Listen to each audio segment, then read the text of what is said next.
I have with me a very special guest for you to enjoy, a man whom I have talked about a lot, quite frequently. I've probably talked about him more than any other politician other than Trump, even though he's been out of office for over a year now. Congressman Steve King, former Congressman Steve King, a Republican, a true Republican, not a RINO, a true American patriot, and a Christian, by the way, out of Iowa. And a lot has happened in the time that he was in office and since the time he has been out of office.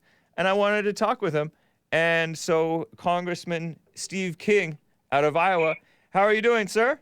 I have him on the phone, guys. Just fine, James. I'm glad to be connected with you today. Yeah. And I appreciate all the things you say about me. That's it. You know, there's been a dearth of compliments coming my way for the last couple of years for some reason I don't understand. Yeah.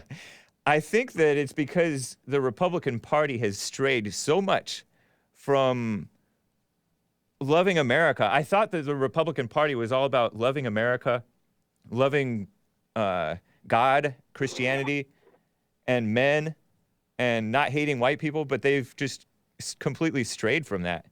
And so you have like nobody on your side, it seems like. Now, there are a few, but it does seem like there's nobody on my side. And when you look at how this drifted, too, I mean, I've been holding the line on this for, I'd say 24 or 25 years. And I could see it coming. I could sense it. I don't know that I could articulate it very well in the first couple, 3 years, and I got better at it as, each year that went by because I understood it better, and more happened.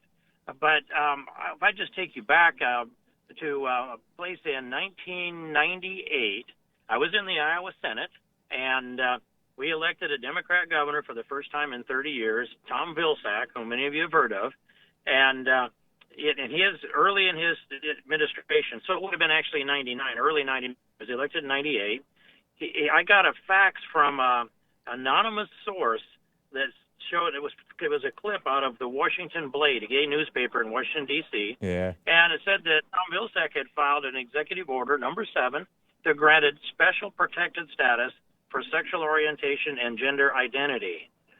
Boy, wow. We didn't hear those back then, but now we pretty well know the political agenda that was wrapped up inside that package.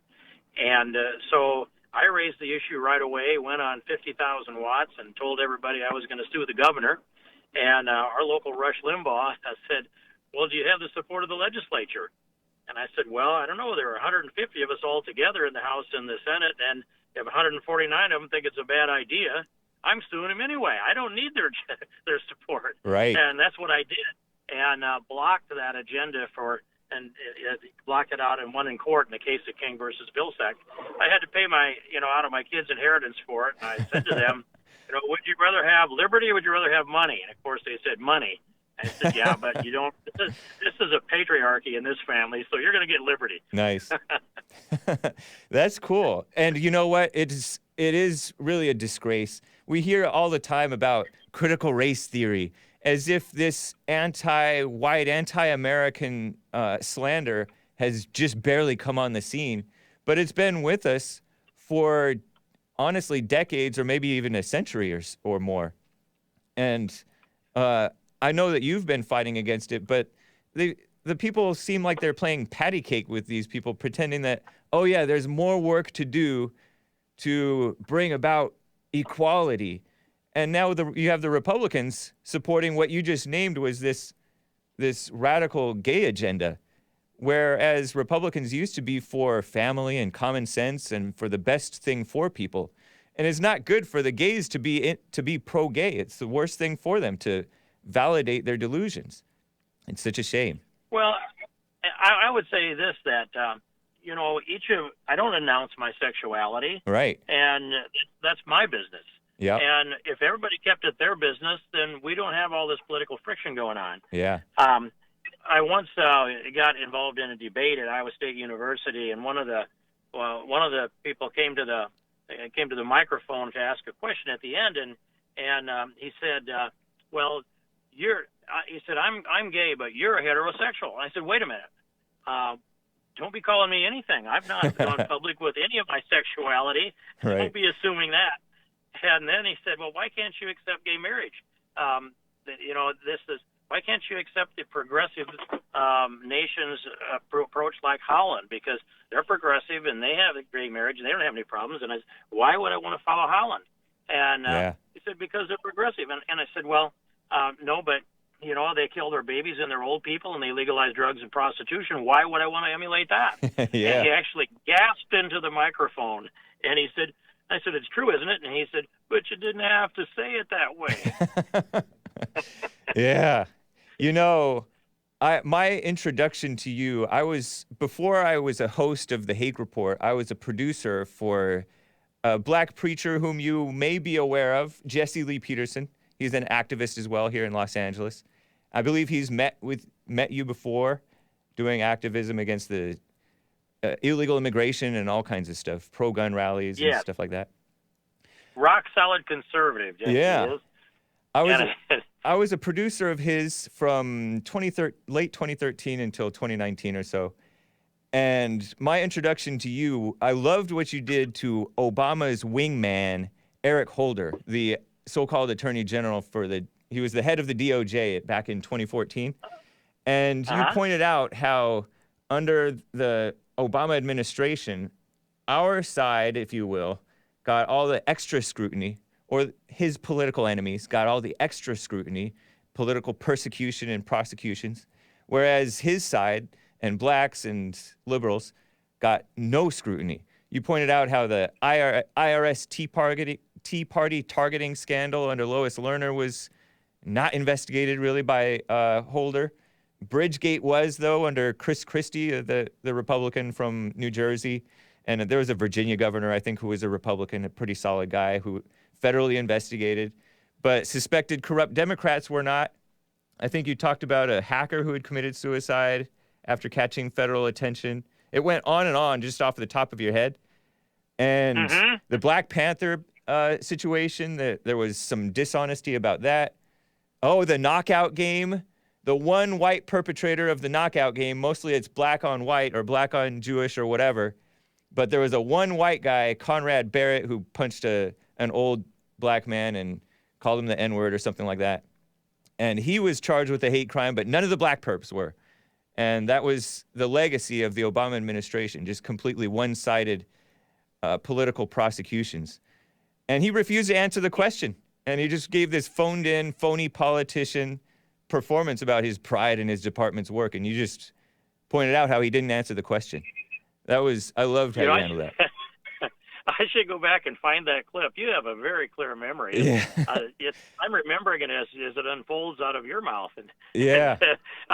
But I would add that the piece about Black Panthers, as I recall it, was about the black farmers, the Pigford Farms issue. Oh, okay. And here's how it happened. It was a shakedown.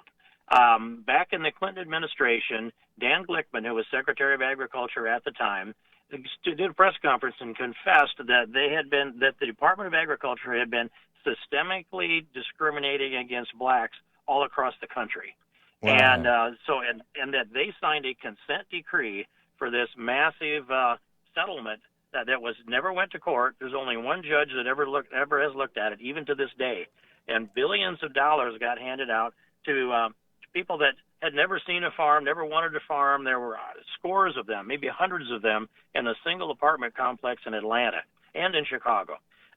They spread this thing around the country, and you could get $50,000 if you just one time wanted to be a black farmer and you were willing to say that you were discriminated against or you believed you were. Wow. And my attention came to it when the USDA had called into Washington a number of the county Farm Service Administration directors to administer all of these funds.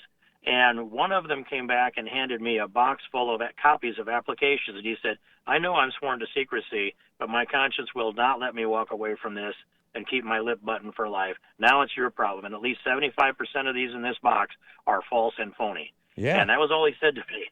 Wow. And boy, we found out. Andrew Breitbart and I found out they were false and phony. And so that was Holder involved in that when Obama came in. Obama was involved, Holder was involved, Tom Vilsack was involved. That was that administration, and they did that tag team, and then they reached into the judgment fund of the Justice Department and poured several $billions out into the black farmers when we refused to appropriate it into Congress. So that's a longer story than you expected to hear today. Well, they're still doing this favoring of black farmers, I'm hearing, in the so-called Biden administration. So this it's still relevant. It's still happening.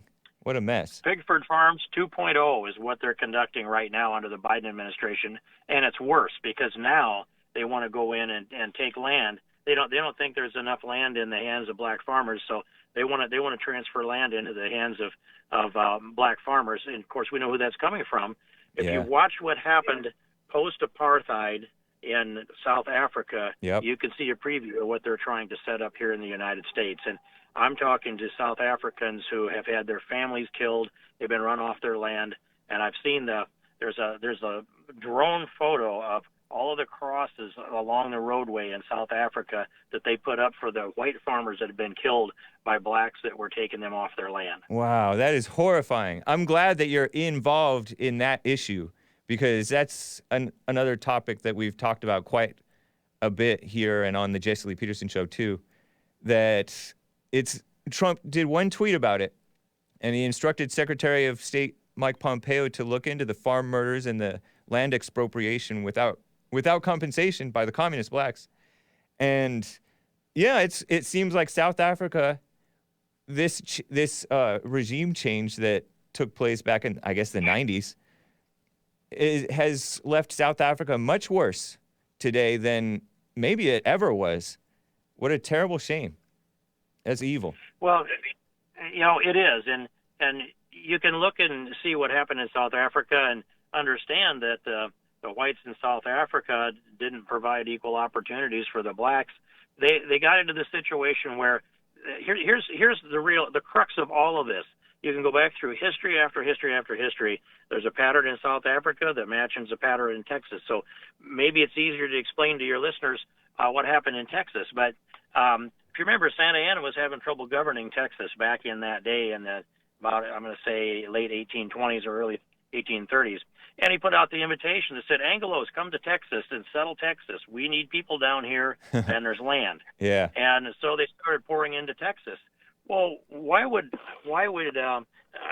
he be so concerned about getting it settled? One thing is, and here it is, the Comanches were, once they mastered the horse that was brought in by the Spaniards, of course, and they mastered it really well. They could run raids all the way down to Monterrey in Mexico. Wow. And they were stealing horses and bringing them back and selling them back to the Indians in the north and others and the settlers and everybody.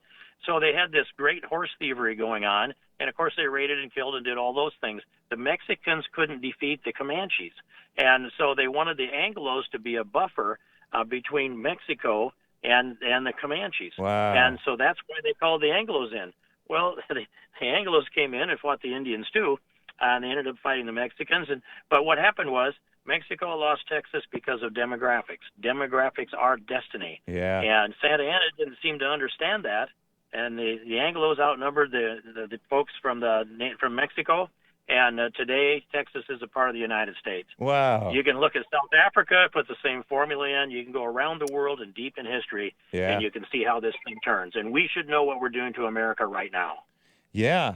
And you know what? It's more than just that, because they're not even doing it by honest means in America. This attack on whites and attack on real Americans, they're doing it by dishonest means. They're falsely smearing many of us. They falsely smeared you. It's an endless lie that they're doing. And you brought up that history where there was all kinds of fighting. Life was really tough back then. It was life or death issues in many cases. A loss of a horse could mean a loss of your livelihood. This was not just, somebody took my cell phone, which is kind of a big deal for a lot of people today. But nothing like the loss of a horse or, this slavery stuff. People pretend that people who are living today, probably 99% of them living in America, are living better than the slave masters of way back then, because life was tougher back then. But they have this caricature of history that they pretend is the real racist history of America. It's such a lie. Well, and it's sure true what you said. And I think about what Thomas Sowell, another solid conservative from California, and Yeah. I've followed him for a long time, and he said every civilization has had slavery, clear back to the beginning of time. In fact, Yeah. I can't find any place where Jesus spoke out against it. It was so much a part of the culture everywhere. Right. You'd fight a war or a battle, and if you didn't kill them, they became slaves. That went on for centuries. And but he said Western civilization was the first civilization to develop a moral revulsion to slavery. Yeah. And, we ought to get some credit for that. And then I see I got smacked in an article from The Hill yesterday or the day before because I pointed out that 700,000 white Christian men died putting an end to slavery. Yeah. And, 18 years in Congress, and nobody from the Congressional Black Caucus ever said thank you that I heard. Yes. I saw when New York Times came out with that smear against you in January of 2019, I want to say it was. And Yes. there's been endless smears of you in the mainstream media. They're enemies. They're enemies of America, I say. But I saw some video footage put together by the New York Slimes, the failing New York Slimes. And they were playing clips of you proposing a substantial wall way back in 2005 with razor wire on it and things. Amid the decades-long ongoing border crisis, you were condemning birth control subsidies that was placed into Obamacare because we have dropping birth rates, right? We don't need to be subsidizing birth control or encouraging people not to have babies. We need to be having babies. You were defending Western civilization from mainstream media smears in this video, calling for English to be the official language back in the state of Iowa, I think. You were supporting the somewhat conservative Dutch politician Geert Wilders, who's leveled basic and reasonable criticisms of Islam. And the New York Times Slimes was playing these things like they were a bad thing, but I loved it. I was like, whoa, this guy's even better than I thought. Well, yeah, and you just have to boil down into what are the fundamental things. And I was successful in establishing English as the official language in the state of Iowa. Great. And introduced the legislation in Congress. And I will tell you, maybe I could have fought for it harder, but I could not get a vote on it in anywhere. Well, excuse me, I got one vote on it, one vote in all that period of time, and some of my own party leadership blocked it. Yeah. So we would have had the votes. It would have passed, and probably not the Senate. That's there's an official language. We haven't talked about it in our political dialogue for a number of years now in a common way. But here's what I know, is that there's no more powerful unifying force than a common language. Right. Not race, ethnicity, religion, age, maybe an economic interest, but I've never seen greed be so universal as that. So I'm going to say language.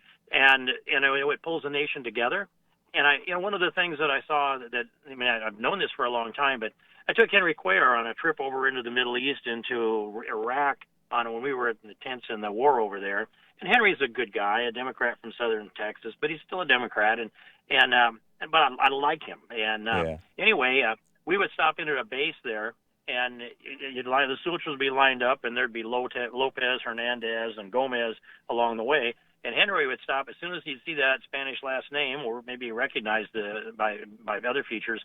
He would speak to them in Spanish, and pretty soon he'd have the whole cluster of Spanish-speaking people surrounding him, and they'd be chatting away like crazy. Yeah. And that's the force of a common language. Yep. That they're able to do that.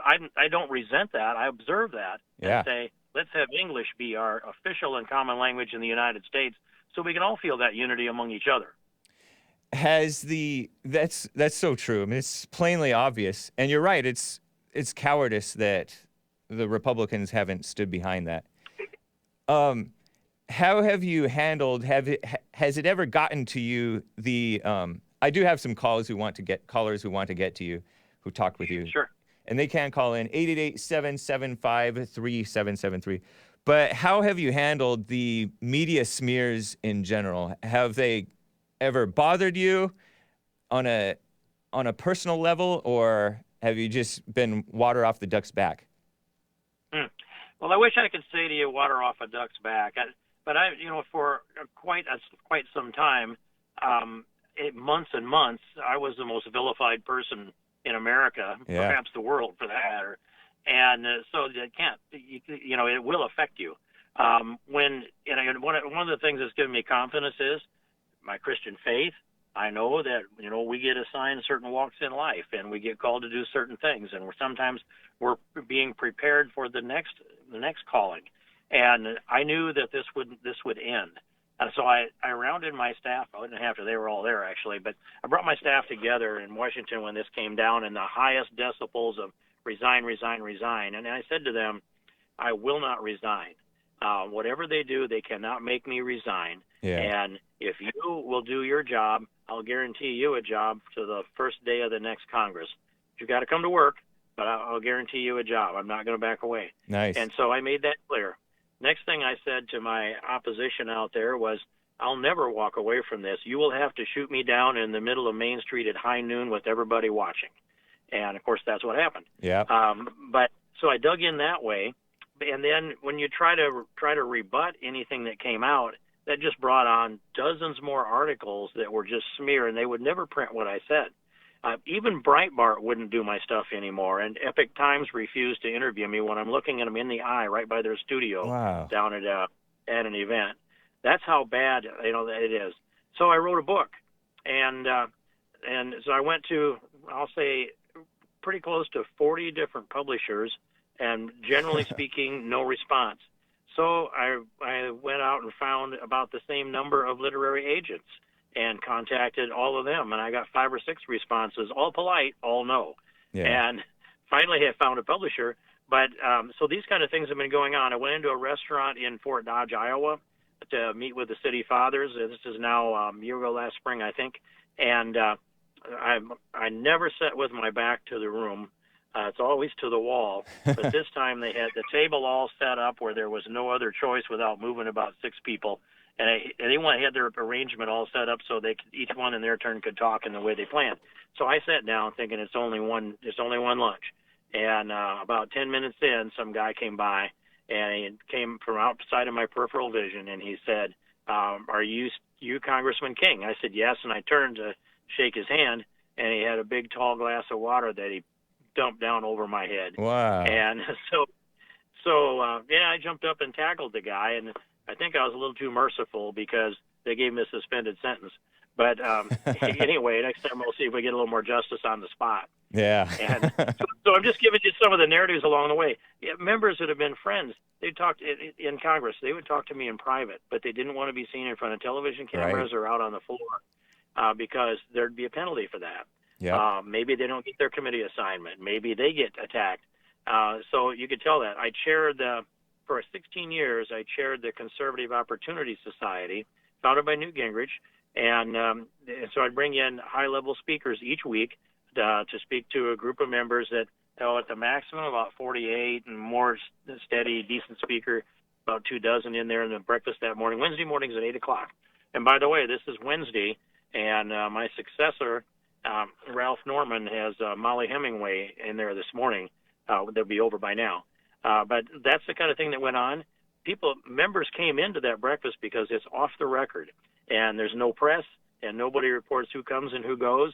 And we had great conversations in there, and so that was kind of my support team. Yeah. And my family, of course, and my faith, and neighbors. And then another thing would be, no reporter of all the stuff that they thought they dug up, no one, and they'd send reporters out here and have for years to try to find a neighbor, a friend, somebody that knew me that would badmouth me. They could never find anyone. I don't have a single accuser. Yeah. And so how does this happen to a guy without a single accuser, James? I don't understand that at all. Right. I think that's the poison of this imaginary issue called racism, where you plant an idea about somebody, what people imagine that they are thinking inside, and it gives you a creepy feeling about them, and it poisons your thinking about them. You look at them in a different way, and they haven't changed, but it's your own judgment that you're projecting on them as holding a judgment against blacks or whatever, when you're the one judging the imaginary racist. They're judging you with the judgment that they think that you're judging other people. And they have the creepy feeling because they're the creeps. It's not you. It's so backwards. There's a book in the Catholic Bible, the Book of Wisdom. There are a few verses in there that speak to that, and I don't have it all committed to memory, but it identifies human nature too, and it foretells the crucifixion of Christ. But just a little bit of it will be. It says these people, I'll call them the evil ones. They say, "Let us beset the just ones, for they are obnoxious to us. They set themselves against our ways and judge us for our doings." And that's a short version of it. It's more expansive. It really illuminates human nature. So Yeah. I will say this, that I see virtue on the right side of the aisle in much greater volume than on the left side. Yep. And so I think that the constitutional Christian conservatives have emerged as essentially the conscience of America. Yeah. And the guilty conscience of the left that knows that they're moving towards Marxism, they're tearing down free enterprise, our families, our values, everything that we hold dear is under assault by them, and things we never imagined they would go after. They went after just because we loved them, not because they cared anyway. If we have a value we love, it's under attack. So I will say we are the just ones, they are the unjust ones, and we are their guilty conscience. And this is a conflict that has emerged starkly to me, and I don't think it existed in any measurable form a generation or two ago. That's why I love this new team of America First people, because they are, by and large, they're Christians, and they want to be holy themselves. They want to be right and righteous. They don't support, even young people. Young people are straying away from, let's not do this pornography thing. Let's get away from sex out of wedlock. Let's get away from drinking and smoking all this pot and all this stuff. Let's be upright people. And so it's not just self-righteous people judging the liberals. It's examining people who are also standing up and fighting for what's right. And it's nice, too, to see men who are standing alone. You talked about how people would, cowards basically, although we don't want to judge them, who would talk with you privately and give you support privately, and they couldn't do it in public. Jesse Lee Peterson has talked about that same thing with, so-called controversies, meaning basic truth things that he said, that has gotten him in so-called worldly trouble.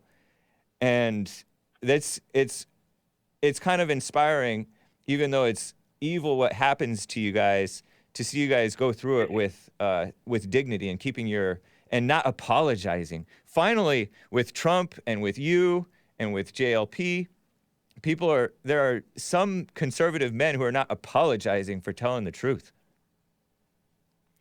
Well, that's an important point. And, I went back through my the memoirs of, I don't know if I want to bring this whole thing out, but I will just say that a thing came at me in the early part of last year that threatened a lawsuit because of a picture that was borrowed off the internet, briefly posted on my Facebook account, which I didn't manage to have fingers on or anything. Right. Well, anyway, it had me reading through the exchange of emails as we dealt with it. They took the picture down as soon as they knew there was an objection. The rest is too long a story. Right. But the point of it is, I see in the email exchange of all of this, my staff is writing to each other, and I'm concluded on it, but I'm not responding. I'm just following.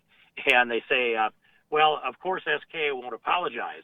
So take that off the table. What else can we do? Wow, that's nice. It's a nice reputation to have. Yeah. Yeah, among my staff that knows me best. That's cool. It's nice.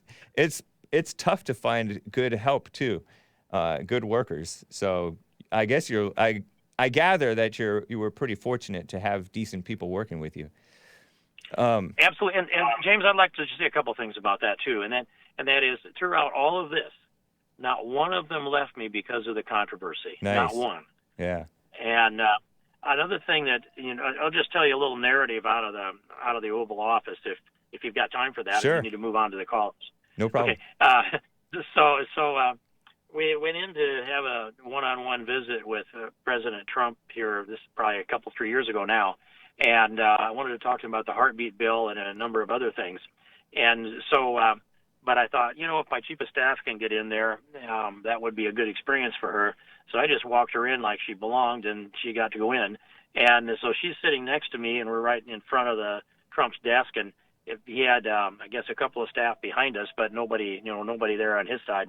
And so anyway, as we're talking this around, Trump will do this thing. He'll test you. He'll ask you maybe a hypothetical question to see where you live philosophically. So he was going into the question of whether there should be exceptions for rape or incest. And of course, I say no. Yeah. It's not the baby's fault. Don't execute the baby. Yep. And so Sarah sat there, and he said, well, Sarah, let's just say if you were raped by this, and he described this most objectionable male that you can imagine, and I won't even repeat it on the radio, but it kind of made me shudder. And to her, he said, what if this person I've just described raped you? Would you want the government to tell you that you had to have the baby? And she said, they wouldn't have to, Mr. President. It's not the baby's fault. Right.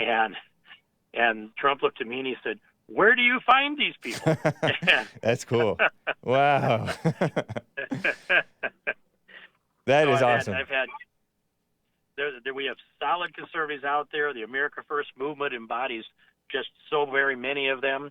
I'm looking forward to the next time we can get together, and I've got a better feel for what goes on in their minds today. And I think, I think that we need to just unpackage these things we believe in and keep shoving them back at the other side. If we don't do that, then our only other strategy is to retreat. And I know what happens when you do that. Yeah. Eventually, you get your back against the wall, and there's no place to plant your back foot. Even if you decide to fight, it's too late by then. Yep.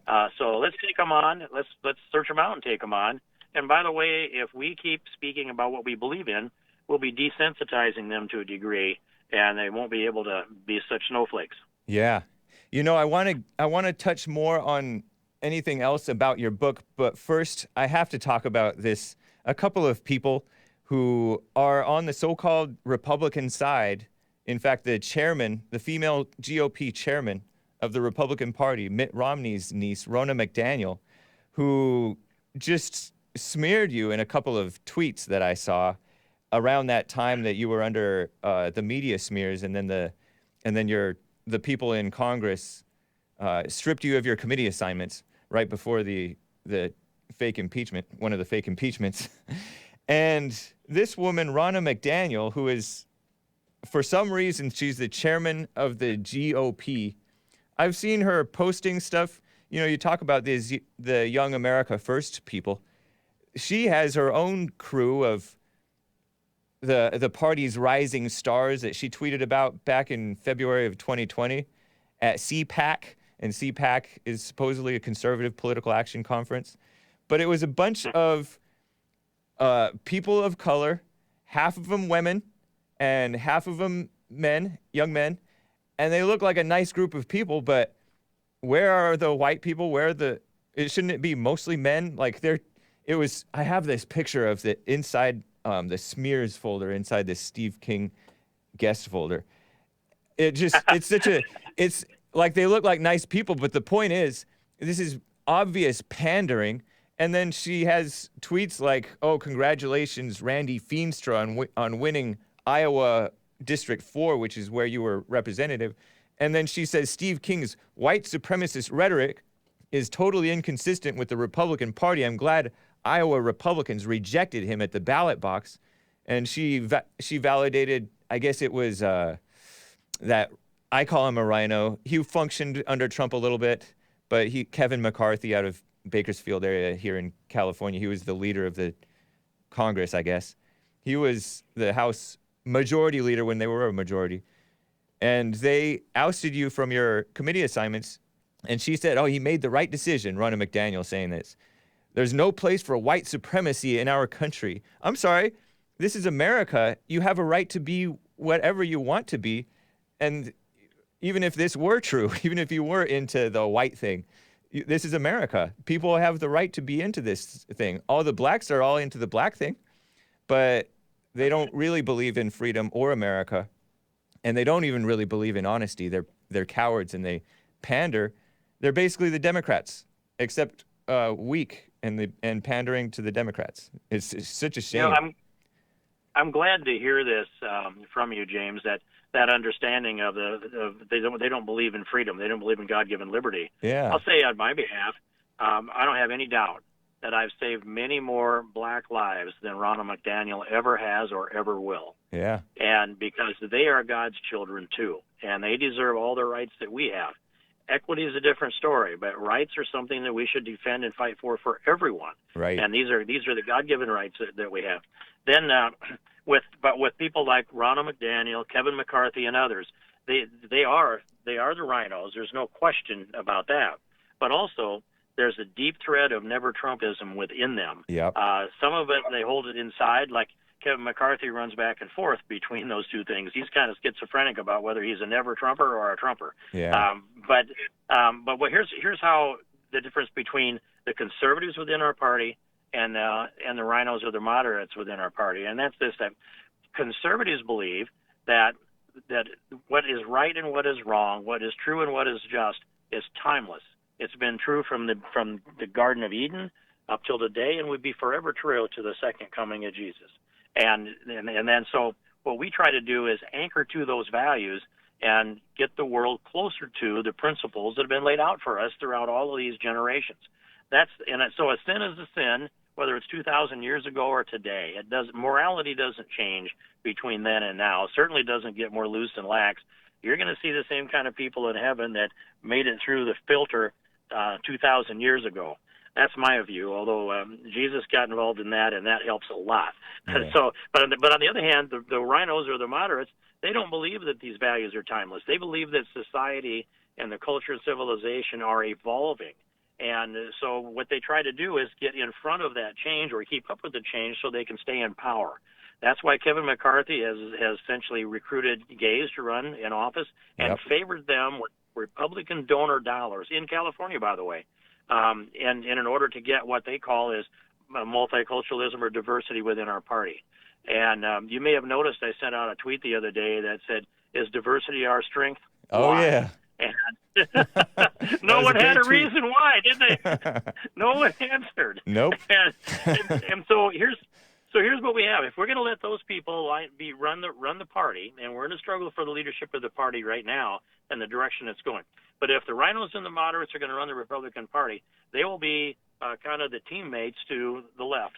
And so here, the left is this: they would all gather together at the cliff over the abyss of Karl Marx and Marxism, and they would join hands and sing "We Are the World" and gleefully leap off of that cliff into the abyss of Marxism all together. And Republicans are just lining up and marching off slowly in orderly ranks. Yeah, that is so true. You know, there's another person I want to go after whom I interviewed on my show several months back. He's a lesser-known person, but he's kind of an up-and-comer young man named Saagar Enjeti of Hill TV. He touts the new right. He wrote a book about it. He co-hosts a show with ex-MSNBC's Crystal Ball. He claimed that you used racialized language comparing people to cockroaches, I think, if I remember what he claimed. And I said, I mean, for me, even if that's true, so what? That's how normal people talk. I mean, they talk that way about themselves. So don't be so sensitive. We're men, and this is America, you know, and it really is being overrun. And it's honestly worse than just cockroaches. So, but he said he wouldn't associate with you. And I'm like, but he just complained about the Washington, D.C. bubble where free speech is not allowed. And I like this guy, but his politically correct rejection of a patriot really stuck in my craw. Because he's just... Maybe he and I need to sit down and have a little conversation. Yeah. And that might do him some good, or even me some good, for that matter. But on that cockroach quote, so for the listeners, so they know this, as far as I know, I'm the only one in America that actually took the trouble to find out what we're spending on a per-mile basis to defend our southern border and stop maybe 25% of those that try. And now we welcome 100% of those that try. Yeah. And when I did the math then, it was roughly $60 million a mile for all 2,000 miles of our southern. This is probably a 10-year-old number. And so I said, if Janet Napolitano was Secretary of Homeland Security at the time, and I said, wow. If Janet wants to give me a 10-year contract to guard a mile of the border, I'm not going to go out and spend $60 million over 10 years hiring people and paying their retirement and outfitting them and their medical care and their wages and all. I'm going to build an infrastructure that works day and night without billing me. Yeah. And that would be a fence, a wall, and a fence. I wanted to triple it, Nice. and have no man's land in between. And I said, if you give me $60 million on a 10-year contract to guard a mile of that border, I guarantee you there won't be a cockroach get across that border. Nice. That's how I described it. I meant cockroach when I said cockroach. And can you not use the language literally and mean it anymore? That is funny. Well, thank you for clarifying. Not that I even needed it. No, you didn't. Yeah. But your listeners might. Right. I caught part of your AFPAC 2 speech, America First Political Action Conference, I believe it was. And it was the second annual. Oh, you spoke over in Orlando, Florida. I guess it was maybe late February or early March. And I just caught the beginning of the speech. I wasn't able to catch the whole thing. I didn't hardly catch any of that conference, although I really like a lot of those guys. And one thing that I caught was, what was your impression of those guys, the America First people over there? Oh, it took me a little while to get a feel and a sense for what motivates them. And so I was a little more cautious in my speech than I might have been, but I got to meet a lot of them, before the speech, just in about the hour before it wound up, and then afterwards, and I stuck around an extra day so I could sit down and break some bread with them on a Saturday night. So I wanted to be there and hear more and listen more. But it's this: you described them very, very well. They're patriots. Yeah. They're for the most part Christians. They're principled. They're moral. They're squared away and dressed, ties and actually suit jackets on almost everybody. Yeah. And so when they came in and they filled the room, there were, I'm going to say 400 to 450 people there, and they would rise together in a standing ovation with great enthusiasm. And this is the energy that needs to be expanded and help direct America, and that's what they believe. Yeah. So I want to see that. I want to see the America First empowered. I want to see Nicholas Fuentes continue to expand his influence, and I also their what should I call them? The matriarch of the organization is Michelle Malkin. Yeah. And she is pound for pound the best we have in America, and I don't know that should qualify or should even be included. She's just terrific, and I've known and appreciated Michelle Malkin for about all of my political life, at least, and we communicate on a semi-regular basis. So that combination down there was great. I'm so glad that Marilyn and I got to be there. I got to say those words and listen to the other speeches, and got started to help encourage them. That's great. Yeah, I noticed that you were quite just balanced with you did like an overview of Western civilization and history and American history. And just in the 5 minutes that I caught, it was beautiful. And it was love. So I liked that. I'd like to think that I understand Western civilization, how it developed into today. I remember I read that prayer from the Jamestown prayer at that speech. Were you able to hear that? I didn't catch that, I don't think. The Jamestown prayer. That was a little later in the speech. It seemed like, but in any case, that's something that just tells so much. And maybe another time I can pull that up and deliver it. But the people the colonists that settled at Jamestown in 1607, one of the first thing they did was erected a cross there and knelt, and they received communion. They knelt and they prayed, and this prayer, throughout that prayer, you'll see that they saw their mission to settle this land, that they didn't know how far west it went, or north or south for that matter, and to evangelize this land, the people in it, and the nation and the world. And this land along with England, they said. And so it is worth going back and looking at that 1607 Jamestown prayer. That actually lays out the destiny for America. That is great. We are. I will link on my blog post for the listeners your AFPAC 2 speech. It's multiple people, America First supporters, have that on YouTube and elsewhere, I imagine elsewhere. And so I will link to that so that people can catch that. That's cool. Yeah, I should go back and review it myself because Yeah. sometimes I'm moving on and I don't do a lot of looking back. But I'm glad you brought up some of these things, James. You know what? We are past the time that I promised that I'd keep you. I don't know if you have time to. I do want you to at least talk about your book. I heard that you wrote a book. I don't know if it's out yet, Yes. titled Walk Through the Fire, inspired by the late Andrew Breitbart, I believe.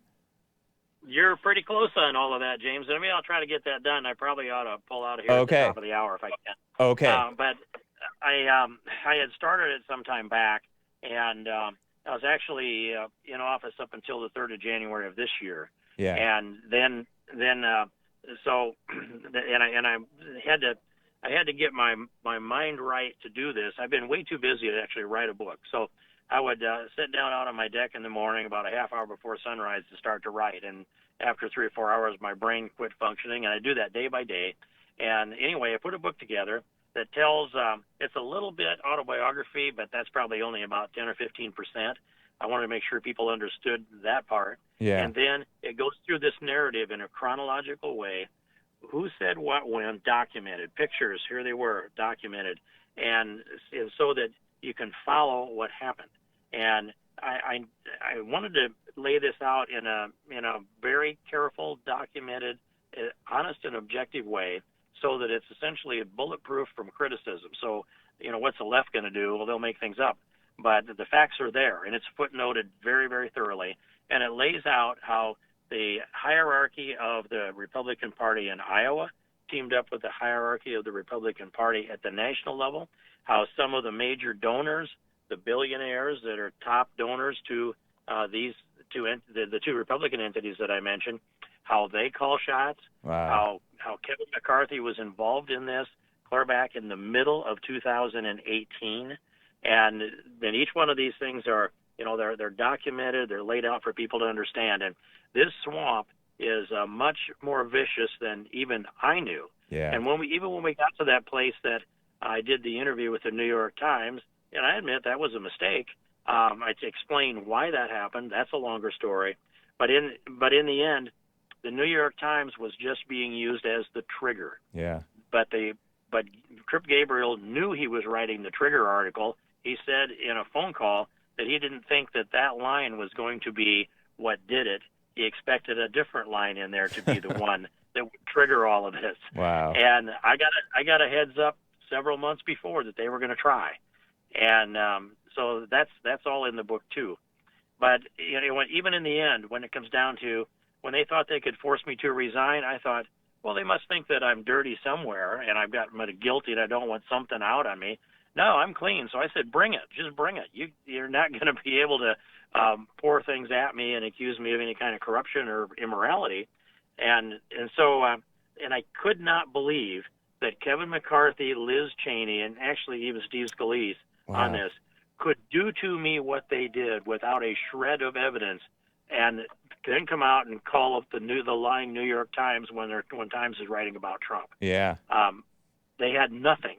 They don't have a single fact. They don't have a single witness. Nothing. But it was pre-programmed in 2018, and they executed that plan because they couldn't have Steve King being so influential in the presidential nomination process and forcing them into the place where they had to decide openly whether they were going to pass our platform or reject it. And that would include the heartbeat bill, which was killed by Kevin McCarthy. That is such a disgrace. Well, Steve, it's Steve King. It's been great talking with you. Unfortunately, we don't have time. We are at the top of the hour. We don't have time to get to the calls. Maybe we'll have to have you back another time to invite these callers. Some of these callers are interesting people. So we'll have to, maybe we can schedule something like that. But I appreciate having you on. What an honor. Let's do it again, James. I enjoyed this a lot, and I'm glad to know your voice is out there bringing people back to the right side of the issues. So God bless you, and look forward to another time. All right. Thank you, Steve. Take care. Thanks, James. Bye. All right. Bye. At Steve King IA for Steve King, Iowa.